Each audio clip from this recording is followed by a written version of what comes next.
Isaiah 40:31. But they that wait upon the Lord shall renew their strength. They shall mount up with wings as eagles. They shall run and not be weary, and they shall walk and not faint. Ephesians 4:29.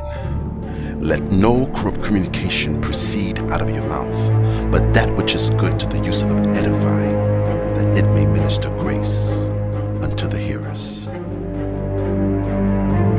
John 14:26.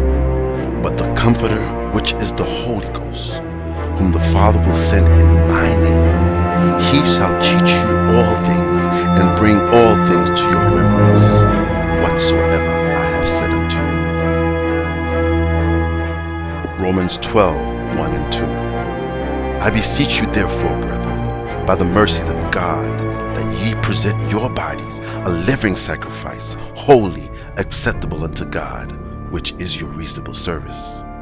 And be not conformed to this world, but be transformed by the renewing of your mind, that ye may prove what is that good and acceptable and perfect will of God.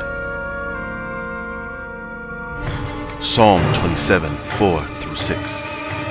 One thing have I desired of the Lord, that will I seek after, that I may dwell in the house of the Lord all the days of my life, to behold the beauty of the Lord and to inquire in his temple.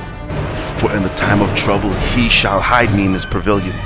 In the secret of his tabernacle shall he hide me. He shall set me up upon a rock. And now shall mine head be lifted up above mine enemies round about me. Therefore will I offer in his tabernacle sacrifices of joy. I will sing, yea, I will sing praises unto the Lord.